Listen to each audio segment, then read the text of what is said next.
예, 안녕하십니까. 책 읽는 자유인 채널을 운영하고 있는 이선입니다. 오늘 2025년 12월 25일 크리스마스. 지금 시각은 오후 1시 13분입니다. 오늘 두 번째 시간인데요. 첫 번째 시간에 이어서 내 안의 유인원 이어서 계속 읽도록 하겠습니다. 시작하겠습니다. 마마보이 37쪽. 얼마 전에 나는 샌디에이고 동물원에서 경험 많은 유인원 사육사인 게일 폴런드와 마이크 해먼드와 함께 여느 날과 다름없는 하루를 보내고 있었다. 유인원 사육사는 아무나 할 수 있는 일이 아니다. 같은 사람을 대할 때 우리가 보이는 것과 똑같은 감정을 갖지 않으면 유인원의 요구와 반응에 제대로 대처할 수 없다. 유인원을 진지하게 대하지 않는 사육사는 절대로 유인원과 친해질 수 없으며, 너무 진지하게 대하는 사육사는 모든 유인원 집단에서 흔히 나타나는 음모와 도발과 감정적 협박의 덫에 걸리고 만다. 얘들이 똑똑하니까요. 사람을 막 갖고 놀기도 하고 그러겠죠. 일반인이 접근할 수 없는 곳에서 우리는 넓은 풀밭이 내려다 보이는 난간에 기대어 서 있었다. 공기에 고릴라 특유의 자극적인 냄새가 실려왔다. 이날 오전 일찍 게일은 자신이 직접 기른 아지찌라는 5살짜리 암컷을 이 야외 사육장에 집어넣었다. 아지지가 물속으로 들어갔을 때 몸짓이 커다란 수컷 폴 도는 벽에 기대어 앉아 있었다. 가끔 폴 도는 야외 사육장 안에 뛰어다니면서 가슴을 두드리며 암컷들에게 자신이 우두머리임을 과시하곤 했다. 혹은 최소한 그런 희망을 피력했다. 암컷 고릴라들, 그 중에서도 특히 나이가 많은 고릴라들은 거기에 동의하지 않으려 했다. 암컷들은 가끔 무리를 지어 폴 돈을 내쫓으며 설치지 못하게 했다. 그런데 그날은 폴 돈이 조용히 있었고 아지지는 폴 돈을 향해 점점 가까이 다가갔다. 폴 돈은 자기 발가락을 살피면서 아지지를 전혀 의식하지 않는 채 했으며 불안해하는 새 암컷을 똑바로 쳐다보지도 않았다. 아지지는 조금씩 다가갈 때마다 자신의 양부모와 다름없는 게일을 흘낏 바라보았다. 아지지가 게일의 눈을 똑바로 쳐다보면 게일은 고개를 끄덕이며 계속가, 겁먹지 마 라는 따위의 말을 했다. 게일이야 그렇게 쉽게 말할 수 있었지만 폴 도는 아지지보다 체중이 5배는 많이 나가는 데다 대부분은 근육이었다. 그럼에도 불구하고 아지지가 폴 돈에게 끌리는 것은 어쩔 수 없었다. 이 고릴라들은 지능이 높기로 유명하다. 고릴라는 도구를 사용하지 않는다고 알려져 있다. 야생에서는 도구를 사용하는 모습이 목격된 적이 없기 때문이다. 그러나 이 동물원에 있던 고릴라 3마리는 맛있는 무화과 나뭇잎을 따는 새로운 방법을 찾아냈다. 그들은 고압 전선 때문에 나무에 올라갈 수 없었지만 주위에 널려있는 나무가지를 집어들고 2발로 서서 나무를 향해 던졌다. 그러면 나무가지에 맞아 잎이 떨어졌다. 암컷 한 마리는 긴 막대를 2동강이 내 그 중에서 적당한 쪽을 선택해 던졌는데, 이것은 고릴라가 도구를 개선시키는 능력이 있음을 보여주는 중요한 진전이었다. 그런데 오늘 그 고압전선과 관련된 사고가 일어났다. 그것은 내 관심을 끌기에 충분했다. 나이 많은 암컷 한 마리가 전선 아래로 손을 뻗어 충격을 받지 않고 건너편에서 자라는 잡초를 뜯을 수 있는 방법을 터득했다. 그 옆에는 얼마 전에 전기 충격을 처음 경험한 암컷이 앉아 있었다. 이 암컷은 전기 충격을 받았을 때 비명을 지르면서 미친 듯이 손을 흔들어댔다고 한다. 새로운 암컷은 나이든 암컷과 친해졌고 이제 그 옆에 앉아 자기에게 큰 고통을 주었던 그 일을 나이든 암컷이 하는 모습을 지켜보고 있었다. 그러다가 전선 밑으로 손을 집어넣는 걸 보고 말리려는 듯 달려들어 친구를 끌어당겼다. 한 팔로 몸 가운데를 붙들고 고압전선 울타리에서 친구를 끌어내리려고 했다. 그러나 나이든 친구는 오히려 전선을 향해 더 다가갔다. 얼마 후 새로운 암컷은 포기하고 뒤로 물러앉아 두 팔로 자기 몸을 꼭 감싼 채 지켜보고 있었다. 나이든 친구가 받게 될 충격에 대비하는 것처럼 보였다. 이것은 진실로 상대방의 입장에서 생각하는 행동이 아닌가.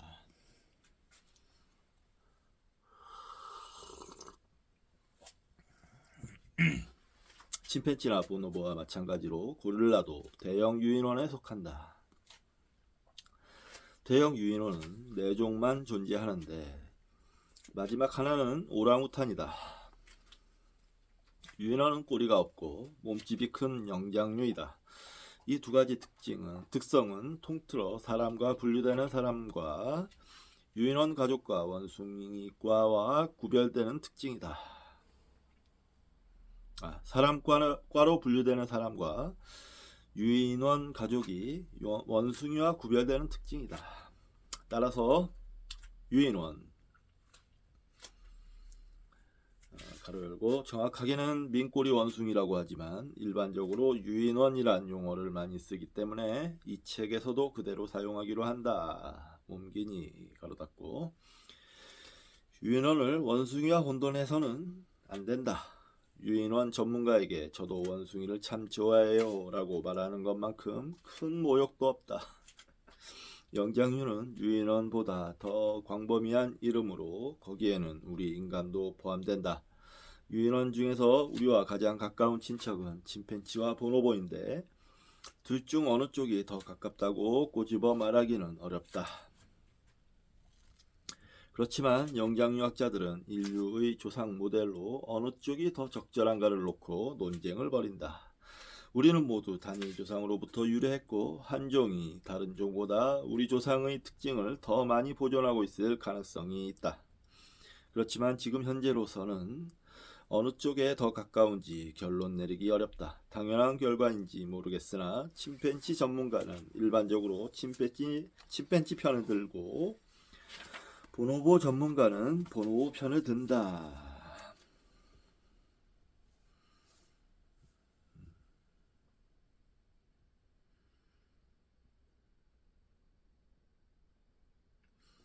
여기 그러면서 표가 있는데요.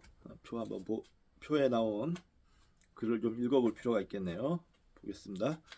DNA 비교를 바탕으로 인간과 대형 유인원의 기원을 나타낸 통계수.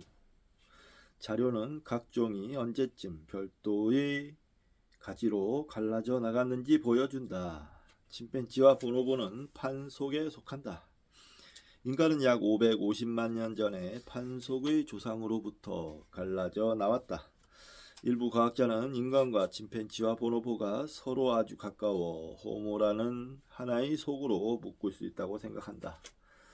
보노보와 침팬지는 우리에게 갈라져 나간 뒤로 약 250만 년 전에 서로 갈라졌기 때문에 어느 쪽이 더 가깝다고 말하기 어려울 정도로 우리와 아주 가까운 사이다. 고릴라는 그보다 더 일찍 갈라져 나갔으므로 우리와는 좀 더 멀고 아시아에 사는 대형 유인원인 오랑우탄 역시 그렇다.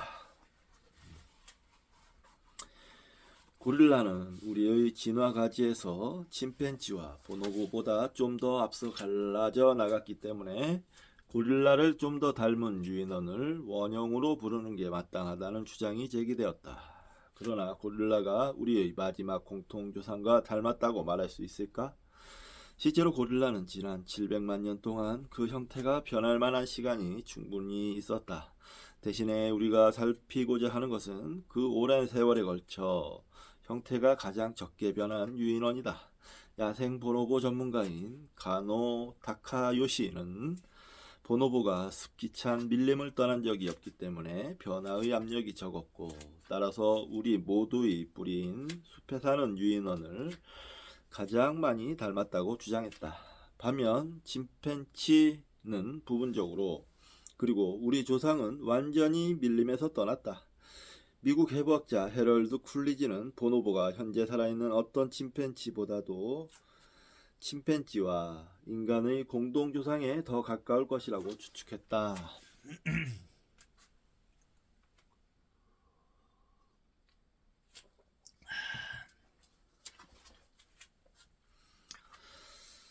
보노보가 수상 생활에 잘 적용했다는 사실은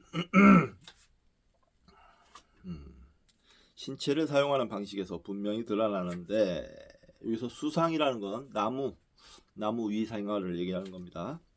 이것은 인간의 기준에서 볼 때 다소 특이하다.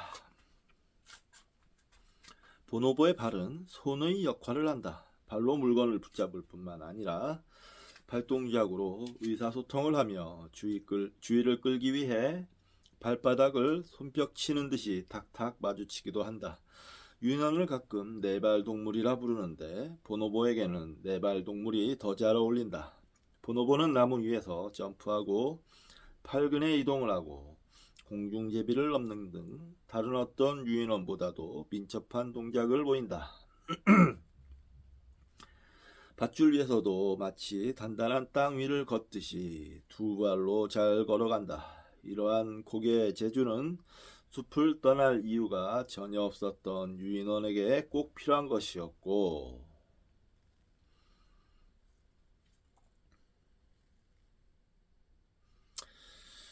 이 재주를 가진 보노보는 나무에서 살아가는 방식을 포기할 이유가 없었다.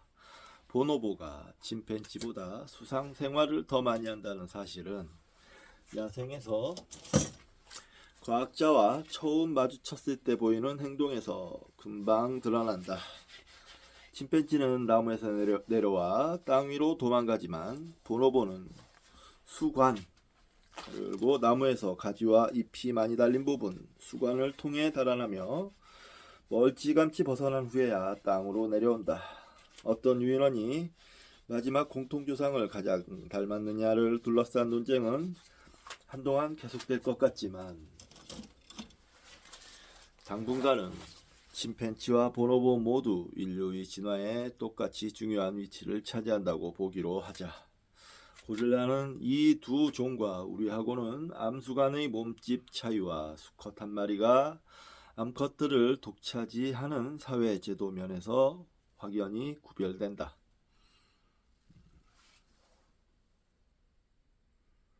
그래서 보노보와 침팬지와 인간 사이의 유사점과 차이점을 이야기할 때 편의상 고릴라는 단편적으로만 언급할 것이다.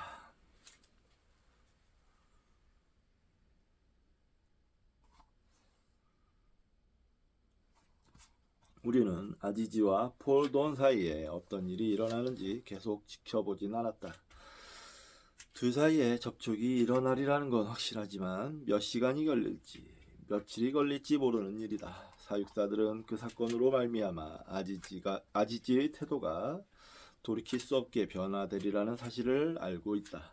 게일이 병에 먹이를 담아 먹여주고 무겁게 자랄 때까지 업고 다니며 키워 의존심이 강한 작은 고릴라의 자세에서 영원히 탈피하게 될 것이다. 아지지는 무리에 속해 함께 살아가면서 같은 종인 큰 수컷의 주위를 맴돌다가 새끼를 낳을 것이다.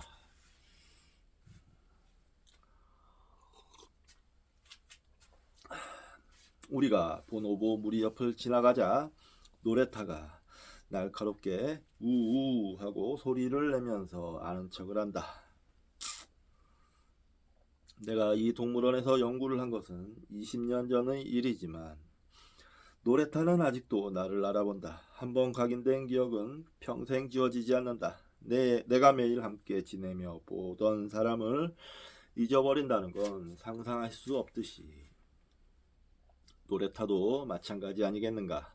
노레타는 울음소리에도 특징이 있다. 보노보의 울음소리는 특이해서 침팬지와 보노보를 구별하는 가장 쉬운 방법은 그 울음소리를 들어보는 것이다.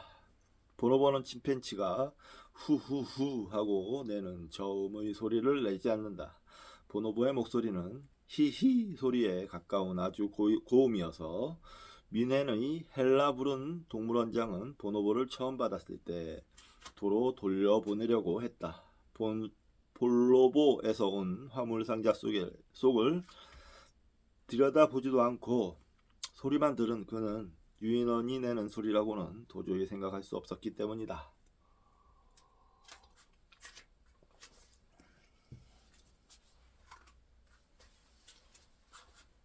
노래타는 크게 부풀어 오른 생식기를 쑥 내밀고 다리 사이로 거꾸로 나를 바라보면서 반갑다는 듯이 한쪽 팔을 흔들었다.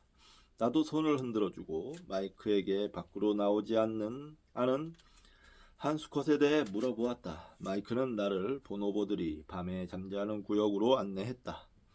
수컷은 젊은 암컷 한 머리와 함께 그 안에 앉아 있었다. 암컷은 마이크가 고개를 돌려 내게 이야기할 때마다 신경기를 내는 것 같았다. 이 낯선 사람은 여기 뭐하러 왔으며 마이크는 왜 자기에게 관심을 집중하지 않느냐며 나무라는 것 같았다.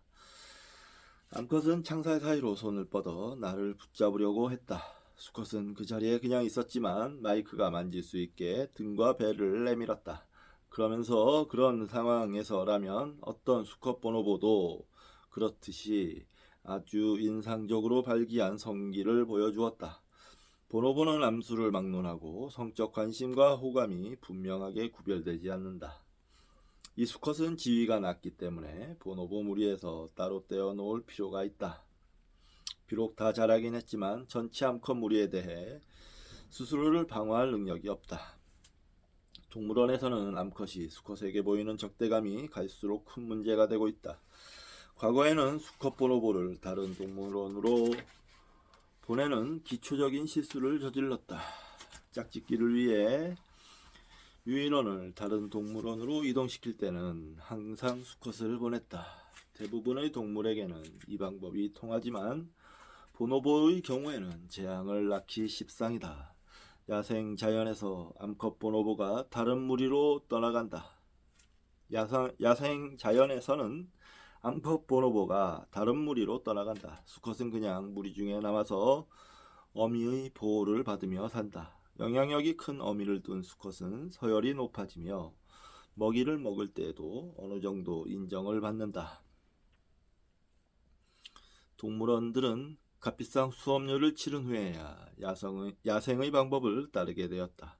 그런데 불행하게도 문제의 이 수컷은 외부에서 자라다 들어온 것이다. 수컷 보노보는 지독한 마마보이라서 태어나고 자라서 무리 속에서 살아야 제대로 살아갈 수 있다. 보노보 무리에서 공격 행위가 전혀 일어나지 않는 것은 아니다. 암컷들이 공격하면 심각한 상황이 발생할 수 있다.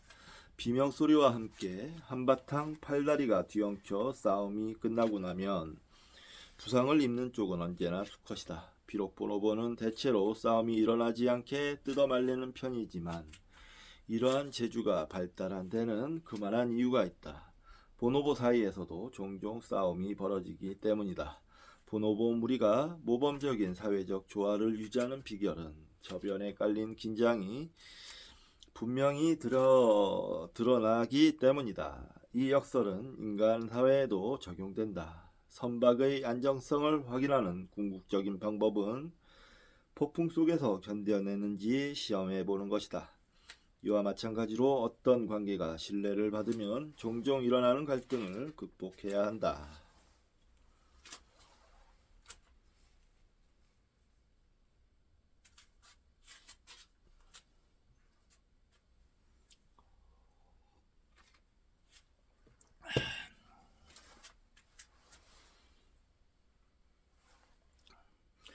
보노보 사이의 성적 접촉을 좀 더 지켜본 뒤에 마이크는 한 현지 과학자의 주장을 이야기했다.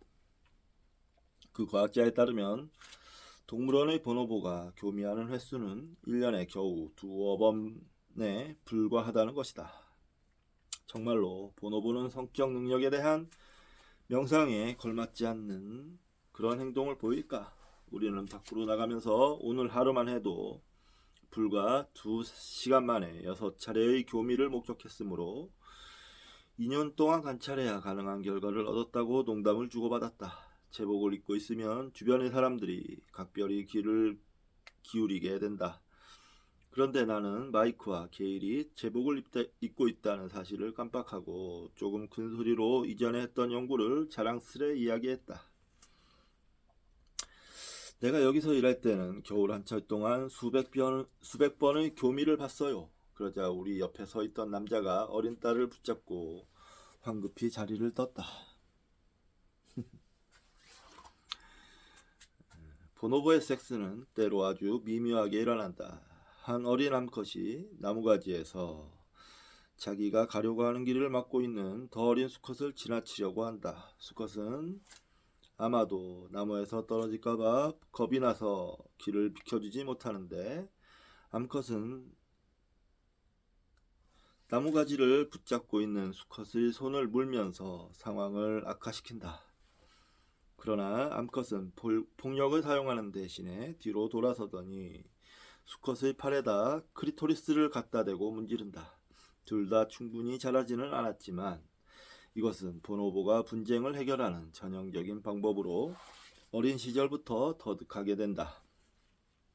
이러한 접촉을 한 뒤 암컷은 조용히 수컷의 몸 위로 지나간다. 나는 샌디에이고에서 침팬지와 너무나도 대조적인 보노보의 행동에 깊은 인상을 받고 집으로 돌아왔다.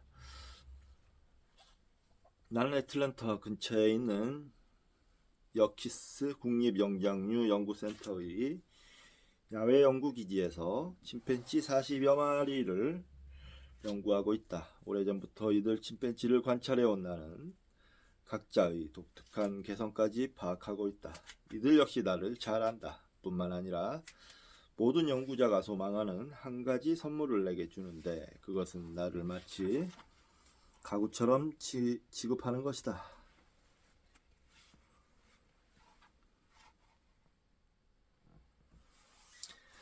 나는 울타리 쪽으로 걸어가 타라에게 인사를 건넸다. 올해 3살인 타라는 높이 솟은 구조물 위에 앉아있는 리타의 딸이다. 리타는 흘낏 우리 쪽을 쳐다보더니 자기 어머니 곧 타라의 할머니 털을 골라주던 행동을 계속한다. 만약 낯선 사람이 걸어왔다면 리타는 즉각 달려내려와 타라를 낚아채 갔을 것이다. 나는 리타의 무관심한 태도에서 오히려 존중받는 듯한 기분이 들었다. 서열 2위인 수컷 소코의 윗입술에 깊이 파인 상처가 새로 생겼다. 이런 짓을 할 수 있는 수컷은 오직 하나, 우두머리인 비욘뿐이다. 비욘은 소코보다 몸집이 작지만 머리가 아주 좋고 신경질적이고 비열하다. 비욘은 수단 방법을 가리지 않고 싸워 다른 침팬지를 복종시킨다. 이것은 우리가 오랫동안 비욘의 싸움 기술과 다른 침팬지의 배나 음낭처럼 생각하기 힘든 위치에 남은 상처를 관찰한 결과에서 얻은 결론이다. 몸집은 크지만 느릿느릿한 햄덩어리나 마찬가지인 소코는 상대가 되지 않기 때문에 이 작은 독재자의 지배를 받으며 살아야 한다. 그렇지만 소코는 다행스럽게도 한창 자라고 있는 동생과 사이가 좋다. 그들의 관계가 곧 비욘에게는 위협적인 상황을 초래할 수도 있다. 이곳 여키스에서 우리는 침팬지 사회의 끝없는 무용담인 수컷 중심의 권력 정치가 펼쳐지는 현장을 보고 있다. 결국 이러한 싸움은 암컷을 차지하기 위한 경쟁으로 귀결된다. 다시 말해서 우리와 가장 가까운 두 친척의 근본적인 차이점은 한쪽은 권력으로 성적인 문제를 해결하는 반면 다른 쪽은 성으로 권력 문제를 해결한다는 점이다. 그렇네요.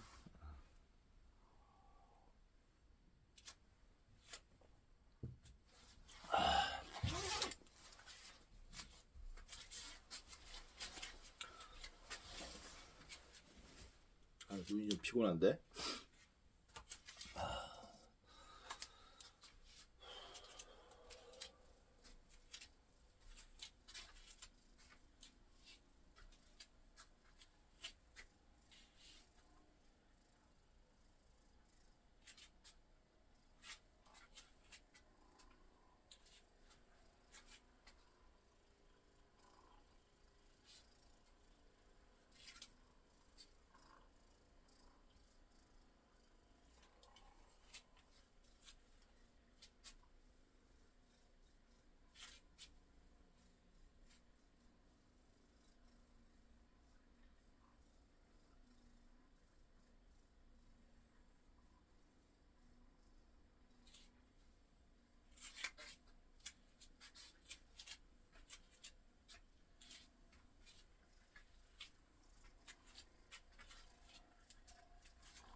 피곤한 건지 모르겠습니다. 낮잠을 좀 자야 될 수도 있겠네요.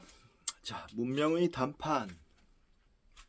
애틀란타에서 사우스캐롤라이나 주의 찰스턴으로 가는 비행기 안에서 신문을 펼쳤을 때 맨 먼저 시선을 끈 것은 닐리 찰스턴을 덮치다 라는 큰 제목이었다. 대형 허리케인 릴리에 대한 소식은 달갑지 않았다. 아직도 사람들의 기억 속에는 1년 전에 허리케인 휴고가 훑고 간 파괴의 악몽이 생생하게 남아 있었다. 릴리는 찰스턴을 비켜갔지만 나는 그곳에서 학문적인 폭풍을 만났다. 찰스턴에서는 세계 평화와 인류의 평화로운 관계를 주제로 하는 회의가 열렸다. 나는 영장류의 갈등 해결에 관한 연구를 발표하기 위해 거기에 참석했다. 사람들이 어느 특정한 분야에 완벽히 빠져드는 이유에 대해 생각해보는 것은 언제나 재미있다. 평화에 관한 연구에도 대단한 열정을 갖고 달려드는 사람들이 있다. 그 회의에는 유명한 두 평화 애호가가 서로 고함을 지르는 대결을 벌였다. 한 사람은 에스키모에 관한 연구를 언급하자 다른 사람이 이누이트족이라고 불러야지 에스키모라고 부르는 것은 인종차별주의 내지는 식민주의적 태도라고 비난하고 나선 것이 논쟁의 발달이 되었다. 결코 화내는 법이 없는 이라는 책에 따르면 이누이트족은 조금이라도 적대감을 유발시킬 수 있는 대화를 피하기 위해 최선을 다한다고 한다. 목소리를 높이는 사람은 추방될 수도 있는데 그들이 사는 환경에서 추방은 생명을 위협하는 벌이다. 만약 이누이트족이었다면 회의에 참석한 사람 중 몇몇은 BC 얼음 위로 추방되었을 것이다. 그러나 서양인인 우리 각본에는 대결을 피한다는 것은 있을 수 없다. 내 머릿속에는 이미 주먹 다툼으로 끝난 평화회의라는 제목을 단 신문의 머릿기사가 떠올랐다. 학회에서 다 큰 어른들이 애들처럼 문을 쾅 닫고 밖으로 나가는 것은 처음 보는 광경이었다. 그런 소란 가운데 일부 사람은 얼굴을 찌푸리면서 사람의 행동과 유인원의 행동이 정말로 비교 대상이 될 수 있느냐고 질문을 던졌다. 한편 나는 네덜란드 학자들이 주최한 공격성 클럽 회의에 여러 번 참석했는데 회의는 항상 점잖고 조용하게 진행되었다. 그때 나는 겨우 대학원생이었지만 공격성과 폭력을 주제로 한 그 회의에 정기적으로 참석하는 정신과 의사, 범죄학자, 심리학자, 비교행동학자 사이에 끼일 수 있었다. 그 당시 진화론적인 견해는 마치 우리 종에게는 다른 행동학적 경향이 전혀 없다는 듯 대부분 공격성을 초점으로 하여 전개되었다. 마치 도사견의 일종인 핏불에 관한 이야기가 항상 그 위험성에 초점이 맞춰지는 것과 비슷했다. 그러나 인간이 핏불과 다른 점은 싸움을 위해 선택적으로 품종이 개량되지 않았다는 데 있다. 다른 사람을 죽이는 것만이 필요한 유일한 특성이라면 그러기에 우리의 턱은 형편없이 약할 뿐더러 뇌가 이렇게까지 클 필요도 없다. 그러나 세계대전 이후에 인간의 공격성은 거의 모든 논쟁에서 핵심적인 위치를 차지했다. 가스실, 대량학살, 의도적인 파괴 등으로 얼룩진 제2차 세계대전은 극단적인 인간 행동이 최악으로 표출된 시기였다. 게다가 먼지가 가라앉은 뒤 처음으로 그 원인을 분석하던 서구학자들은 가장 문명화된 사회라 여겼던 유럽의 심장부에서 자행된 야만 행위를 무시할 수 없었다. 그래서 인간의 행동을 동물과 비교하는 연구가 만연하게 되었다. 그들은 동물에게 억제력이 없다고 주장했다. 동물에게는 문화도 없다. 따라서 문명의 얇은 단판을 뚫고 나와 인간의 고결한 성품을 밀어낸 것은 우리 유전자 속에 숨어있던 동물의 본성과 비슷한 무언가가 틀림없다고 주장했다. 이것은 전후학계에서 중요한 주제가 되었고 나는 이것을 판단 이론이라 부른다. 우리 내면 깊은 곳에는 폭력적이고 비도덕적인 요소가 숨어 있다. 억누를 수 없는 공격적 충동을 갖고 있으며 그것은 전쟁이나 폭력, 심지어 스포츠를 통해 배출구를 찾는다는 주장을 펼치는 대중서가 마구 쏟아져 나왔다. 또 다른 가설은 인간의 공격성은 새로운 것이며 영장류 중에서 종족을 죽이는 것은 우리 인간뿐이라고 주장한다. 그리고 우리 종에게는 적절한 억제력을 진화시킬 만한 시간이 없었기 때문이라는 설명을 덧붙인다.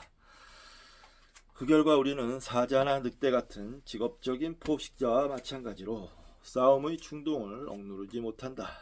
우리는 억제하기 힘든 폭력적인 기질을 타고났다는 것이다. 여기서 인간의 일방적인 폭력성, 특히 유대인 대학살을 합리화하려는 시도가 시작되는 것을 볼 수 있다. 그 당시 그러한 일을 주도한 사람들이 독일인이었다는 사실은 별로 설득력이 없었다. 어류와 거유에 관한 세계적인 전문가이던 오스트리아 콘트라 로렌츠는 우리 유전자 안에 폭력성이 들어있다는 개념을 적극 옹호했다. 살인은 인간의 피 속에 남아있는 카인의 흔적이다. 대서양 건너편에서도 로버트 아드리가 비슷한 주장을 펼쳤다. 미국 저널리스트인 아드리는 오스트랄로피테쿠스가 먹이를 산채로 갈기갈기 찢어 삼키고 더운 피로 갈증을 달랜 육식동물이었다는 가설에서 영감을 얻었다. 이 가설은 몇몇 두개골뼈를 바탕으로 그려본 상상이지만 이 아드리는 이 가설을 근거로 도살자 유인원이라는 신화를 만들어냈다. 아프리카 창세기에서 아드리는 우리 조상을 자연의 위태위태한 균형을 무너뜨리는 정신이 온전치 못한 육식동물로 그렸다. 그의 선동적인 표현을 보라. 그러나 우리는 타락한 천사가 아니라 상승한 유인원으로부터 태어났는데 유인원은 무장한 도살자였다. 그러니 놀랄 게 뭐가 있는가? 살인과 대량 학살과 미사일과 군대에 놀랄 이유가 어디 있겠는가?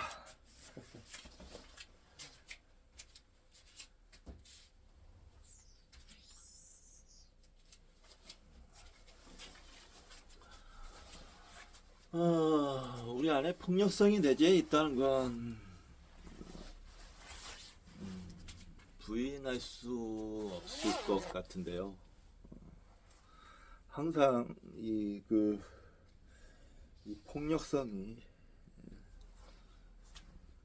큰 문제가로 이제 다가올 수밖에 없는 것이 우리는 너무 막강한 과학기술을 가지고 있습니다. 스스로를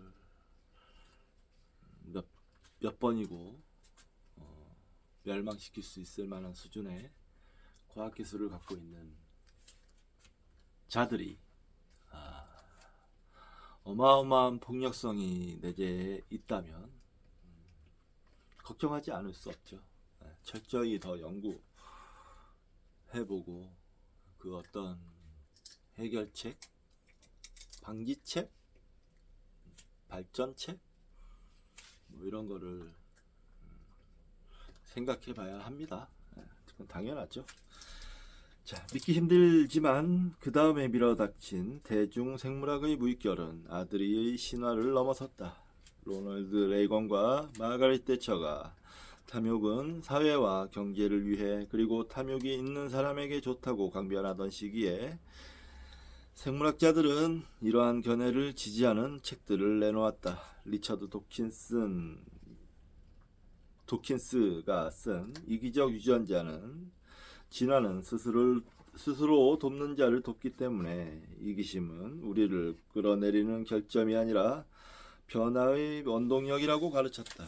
우리는 비열한 유인원일지도 모른다.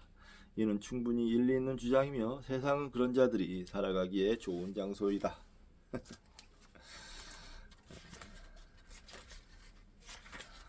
뭔가 좀 심각하게 말씀하시는 것 같은데, 꼬투리 잡기 좋아하는 사람들이 제기했지만 별 효과는 없었던 사소한 문제점 한 가지는 이러한 책들에 사용된 언어가 오해를 불러일으킬 소지를 안고 있다는 사실이다. 성공적인 형질을 낳는 유전자는 개체군 사이에 널리 퍼져나가면서 그 유전자의 생존에 도움을 준다. 그러나 이것을 이기적이라고 부르는 것은 하나의 은유일 뿐이다. 언덕을 굴러 내려가는 눈뭉치도 자신의 몸을 불려가지만 일반적으로 눈뭉치를 이기적이라고 말하지는 않는다. 모든 것이 이기적이라는 견해가 극단으로 치닫는다면 악몽 같은 세상을 낳게 된다. 저자들은 충격 효과를 노려 이러한 표현을 사용함으로써 우리를 만인 대 만인이 투쟁하는 홉스의 전장으로 몰고 간다. 거기에 있는 모든 사람은 오로지 자신만을 위하고 친절이나 관대함은 다른 사람을 속이기 위한 것일 뿐이다. 사랑은 들어본 적도 없고 공감은 존재하지 않으며 선은 환상일 뿐이다. 그 당시에 가장 유명하게 인용되던 경고는 생물학자 마이클 기셀린이 말한 이타주의자의 살갗을 핥혀 위선자의 피가 흐르는 것을 보라 이다. 이타주의자의 살갗을 핥혀 위선자의 피가 흐르는 것을 보라. 이 암울하고 무서운 장소가 순전한 환상이라는 사실에 우리는 안도의 한숨을 내쉬게 된다. 그것은 우리가 웃고 울고 사랑하고 아기를 낳고 살아가는 실제 세상의 모습과는 전혀 딴판이다. 이러한 픽션을 지어낸 저자들도 이 점을 잘 알고 있으며 가끔 인간의 조건은 자신들이 그린 것만큼 나쁘지 않다고 실토하기도 한다. 이기적 유전자가 대표적인 예다. 리처드 도킨스는 우리의 유전자가 우리에게 무엇이 가장 좋은지 알고 있으며 인간 생존 기계 속에서 돌아가는 모든 톱니바퀴를 프로그래밍한다고 주장한다. 그리고 마지막에 가서는 그 모든 유전자 이야기를 쓸데없는 것으로 웃어넘겨도 좋다고 말한다. 우리는 지구상에서 유일하게 이기적인 복제자의 전횡에 맞설 수 있다. 이것도 이 이야기도 전에는 좀 뭔가 숭고하게 그런 느낌으로 받아들였는데 지금 보니까 좀 웃기기도 하네요. 왜 그렇게 웃긴지 생각 좀 더 해봐야 되겠습니다만 뭔가 좀 무슨 의미가 있나 허망하다 이런 생각이 좀 드네요. 말뿐인 그냥 레토릭에 불과한 그런 생각이 들어요. 20세기 말에 이르러서는 선천성을 극복할 수 있는 필요성을 강조하게 되었다. 이 견해는 다윈주의로 선전되고 있지만 정작 다윈은 이 견해와 아무 관련도 없다. 나도 마찬가지지만 다윈은 인간성이 다른 동물과 공유하는 사회적 본능에 기반을 두고 있다고 믿었다. 이것은 우리는 지구상에서 유일하게 기본적인 본능을 극복할 수 있다는 주장보다 훨씬 낙관적인 견해이다.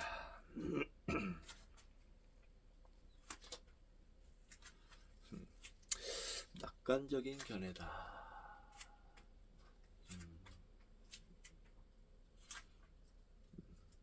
좀 더 이해하기 쉽고 가깝게 와닿는 그런 견해죠.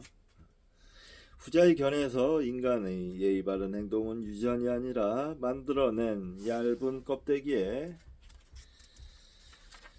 지나지 않는다. 우리가 명예롭지 못한 일을 할 때마다 단판 이론을 지지하는 사람들은 껍데기 밑에 숨어있는 끔찍한 알갱이를 보여준다. 보라, 인간의 본성이 저기에 있다.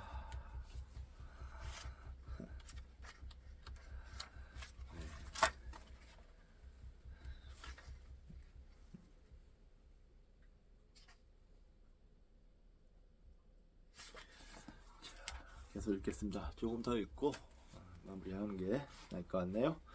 우리가 가진 악마의 얼굴, 스탠리 큐브릭 감독이 만든 2001 스페이스 오디세이의 첫 장면은 폭력이 선이라는 개념을 강렬하게 부각시켰다.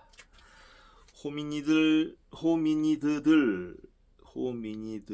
사이에 싸움이 일어났는데 거기서 한 호미니드가 얼룩말의 넓적다리뼈로 다른 호미니드를 내리친 다음 승리의 기쁨에 그 무기를 공중으로 높이 던진다. 그런데 수천 년 뒤에 그것은 궤도를 도는 우주선이 된다. 이게 스페이스 오디세이 2001 스페이스 오디세이의 유명한 장면이죠. 시작 장면. 이 막 뼈다귀를 휙 던지는데 그 뼈다귀 모양의 우주선이 이제 짠 나타나죠. 같은 도구라는 도구일 뿐 인류가 만들어낸 도구라는 기본적인 의미를 상징적으로 보여주는 거죠. 공격성을 진보와 동일시하는 태도는 우리가 대량 학설을 통해 현재의 위치에 이르렀다고 가정하는 이른바 아프리카 기원설의 근간을 이루고 있다. 호모 사피엔스 무리가 아프리카 밖으로 이주를 시작해 유라시아로 퍼져나가면서 도중에 만난 두발보행 유인원을 모두 죽였으며 그 중에는 그들과 아주 비슷한 종인 네안데르탈린도 있었다. 이러한 우리의 잔인성은 사냥꾼 인간, 악마 같은 남성, 제국주의적 동물, 인간의 어두운 면과 같은 제목을 단 책들에서 핵심 유제로 다루어지고 있다. 이 책들은 대부분 침팬지, 그 중에서도 수컷을 우리 조상의 모델로 삼았다. 초기 제임스 본드 영화에 등장하던 매력적인 본드걸처럼 여성은 남성이 차지하기 위해 싸우는 대상이었다. 여성이 이야기에 등장하는 경우는 배우자나 어머니의 역할이 아니면 아주 드물다. 결정을 내리고 싸움을 하는 일 말고도 중요한 일 대부분은 모두 남성의 몫이다. 그러나 비록 우리의 야누스 머리에서 침팬지가 악마의 얼굴을 대표하게 되었지만 항상 그랬던 것은 아니다. 노렌치와 아드리가 우리 피 속에 흐르는 카인의 흔적을 강조하던 무렵 야생 침팬지는 나무에서 나무 사이로 느릿느릿 움직이면서 열매를 따는 것 외에는 별다른 활동을 하지 않는 것처럼 보였다. 도살자 유인원 가설에 반대하는 수많은 사람들은 이 사실을 공격무기로 삼았다. 그들은 1960년에 탄자니아의 곰베강에서 연구를 시작한 제인 구달의 성과를 즐겨 인용했다. 그 당시 구달은 프랑스 철학자 장자크 루소가 말한 고상한 야만인과 비슷한 침팬지의 모습을 보고하고 있었다. 즉 다른 침팬지와 밀접한 관계를 맺거나 서로 경쟁할 필요 없이 혼자서 자족하며 살아가는 동물로 그렸다. 밀림에 사는 침팬지는 혼자서 또는 작은 무리를 지어 이동하는데 무리의 구성원은 매번 바뀐다. 침팬지 무리에서 유일하게 지속된 유대관계는 어미와 어미에 의존하는 새끼뿐이다. 사람들이 유인원을 에덴 동산에서 살고 있다고 여겼던 것도 무리가 아니다.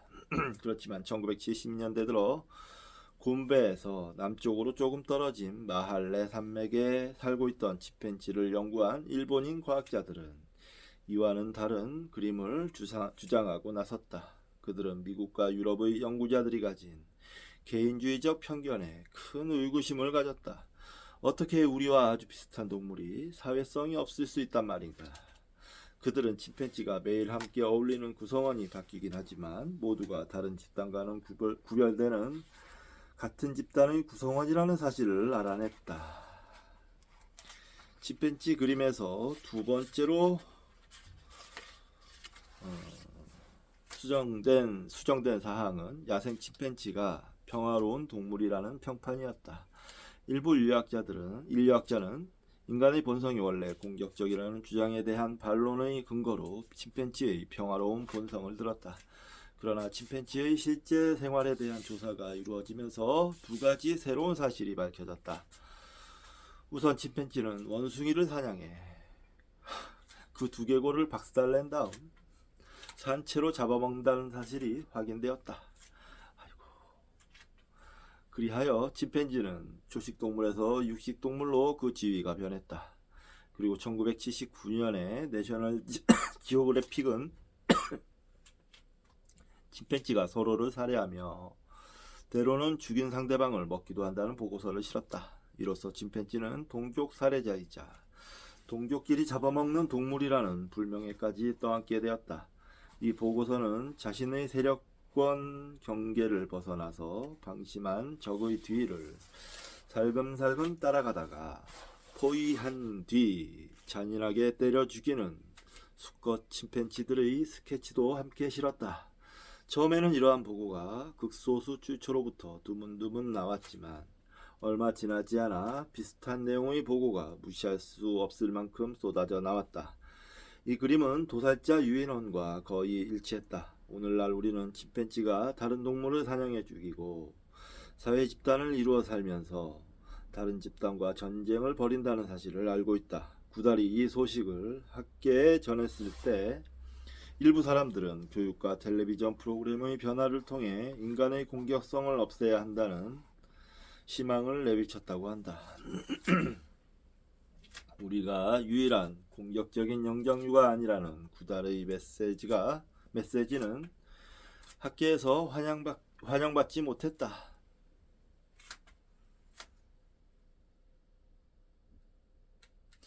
충격을 받은 동료들은 구달에게 증거를 축소하거나 심지어는 아예 발표도 하지 말라고 간청했다.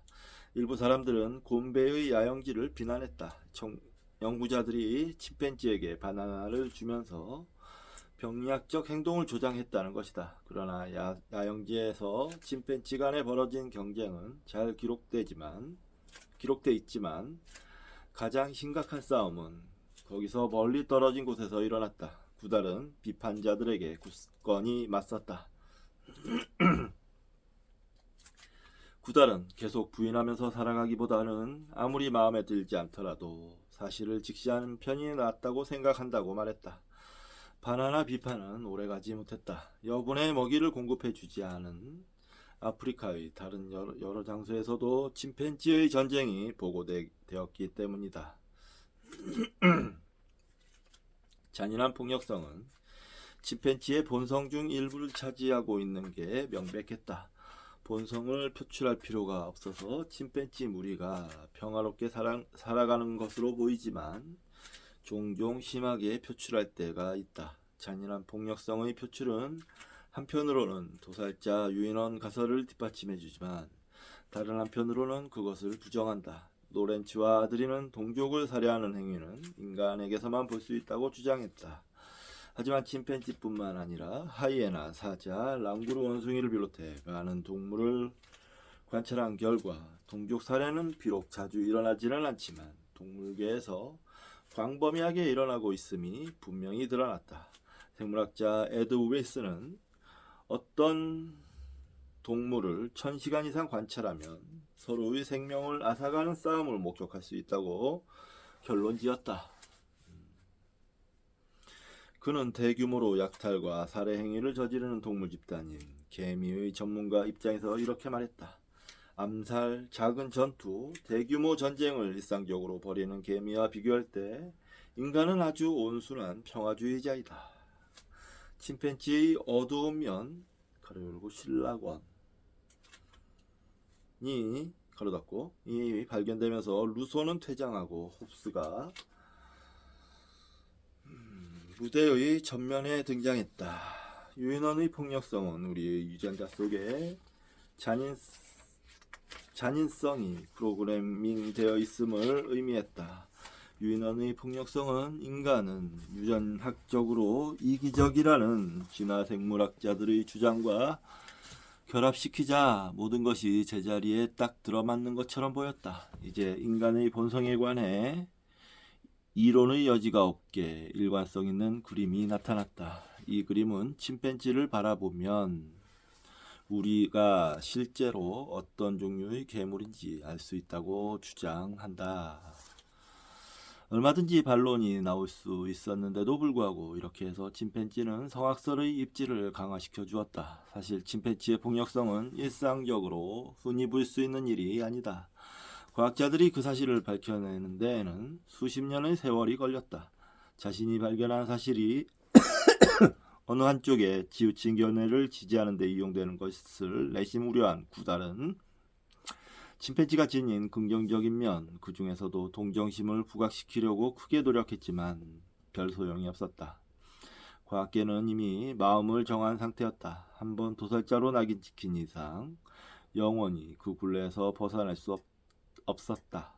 침팬지는 폭력적일지 모르지만 동시에 그들의 사회는 아주 강한 견제와 균형의 기능을 갖추고 있다.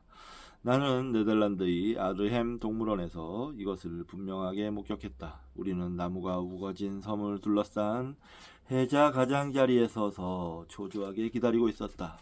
그 전에 우리는 네덜란드어로 작은 장미라는 뜻의 로스예라는 갓 태어난 침팬지를 코이프라는 암컷에게 입양시켰다.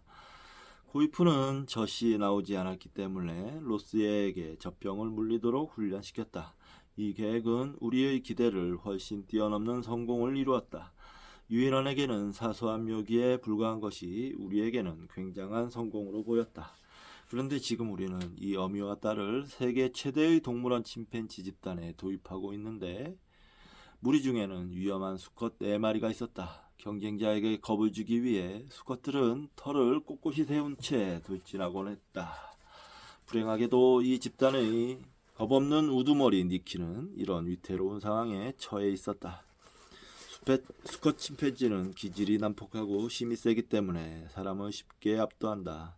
화가 나면 통제할 길이 없으므로 로스예의 운명은 순전히 침팬지들의 손에 맡겨진 셈이었다.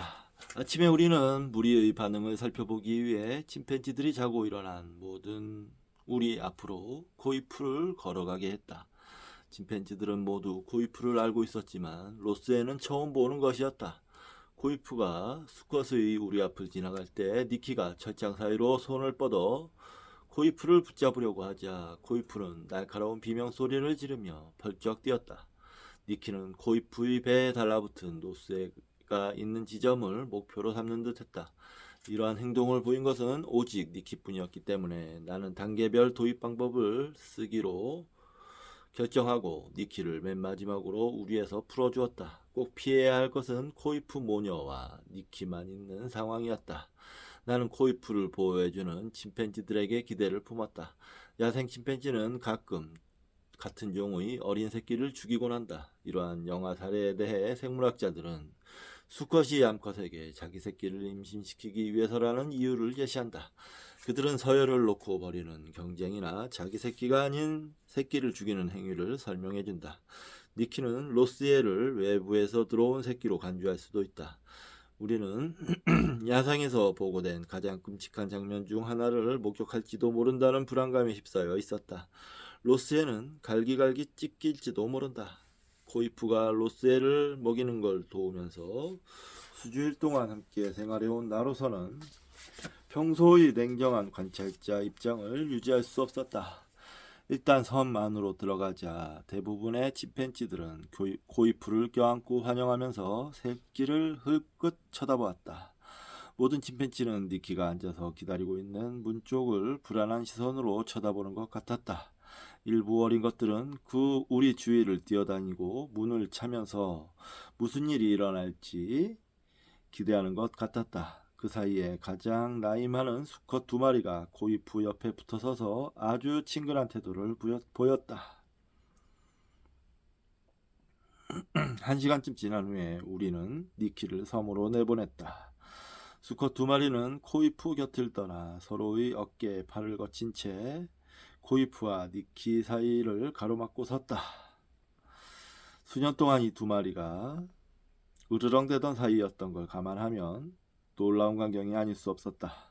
이들은 지금 바로 우리와 똑같은 심정으로 서로 힘을 합쳐 젊은 우두머리에 맞서고 있는 것이 분명했다. 니키는 털을 곤두세우고 위협적인 자세로 다가오다가 두 수컷이 비켜줄 기미를 보이지 않자 태도를 누그러뜨렸다. 니키가 물러난 것으로 보아 코이프를 보호하던 수컷들이 아주 결연한 의지를 내비친 것이 분명하다. 나는 그들의 얼굴을 볼 수 없었으나 유인원은 우리와 마찬가지로 상대방의 눈빛을 잘 읽는다. 나중에 니키는 두 수컷이 지켜보는 가운데 코이프에게 다가왔다. 니키는 친절한 태도를 보였다. 니키의 의도는 영원히 수수께끼로 남겠지만 우리는 깊게 안도의 한숨을 내쉬었다. 그리고 나는 코이프의 훈련을 맡았던 사람을 껴안았다. 침팬지는 잠재적 폭력의 위험 속에서 살아가며 영아살해는 동물원이나 야생에서 모두 주요 사망 원인이다. 그러나 우리 종이 얼마나 공격적인가에 대한 논쟁에서 침팬지의 행동은 전체 퍼즐 중 한 조각에 지나지 않는다.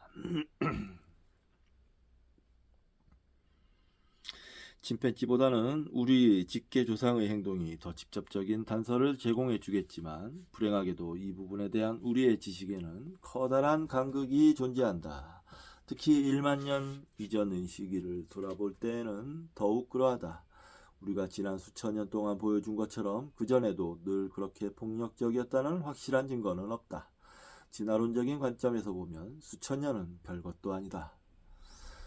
과거 수백만 년 동안 우리 조상은 작은 수렵 채취인 집단을 이루어 평화롭게 살았을지도 모른다. 그 당시에는 인구가 아주 적었을 테니 서로 싸울 이유도 별로 없었을 것이다. 그럼에도 불구하고 그들이 지구를 정복해 나가는데 전혀 걸림돌이 되지 않았다. 흔히 적자 생존이라고 하면 부적자를 퇴출시키는 것으로 이해되어 왔다. 그러나 더 나은 면역계를 가지거나 먹이를 찾는 능력이 뛰어나도 진화의 경쟁에서 승리할 수 있다. 직접적인 싸움을 통해 한 종이 다른 종을 대체하는 경우는 드물다. 따라서 우리가 네안데르탈린을 죽여서 멸망시킨 것이 아니라 단순히 추위에 더 잘 견디거나 사냥 능력이 더 뛰어나 승자가 되었을 수도 있다. 또 성공을 거둔 호미니드 종이 이종 교배를 통해 성공하지 못한 호미니드 종을 흡수했을 가능성도 충분히 있으며 우리 속에 네안데르탈린의 유전자가 남아있는가 하는 문제도 풀어야 할 숙제이다. 한 2% 남아있다 하죠. 어떤 사람을 보고 네안데르탈린처럼 생겼다고 농담을 하려면 한 번 더 생각해 보아야 한다. 나는 모스크바의 한 연구소에서 두개골을 바탕으로 복원한 네안데르탈린의 얼굴 모형을 본 적이 있다. 그 연구소 과학자들은 그 흉상을 널리 공개하려는 생각을 한 적이 없다고 털어놓았는데 그 모습이 최고 지도자 중 한 명과 너무나도 닮았기 때문이다. 스탈린? 네, 이었을 것 같은데요. 스탈린. 네. 일단 여기까지만 읽고 또 다음 시간에 읽을 텐데 오늘 1장까지는 다 읽어야 될 것 같네요. 자, 이번 시간 여기서 마치도록 하겠습니다.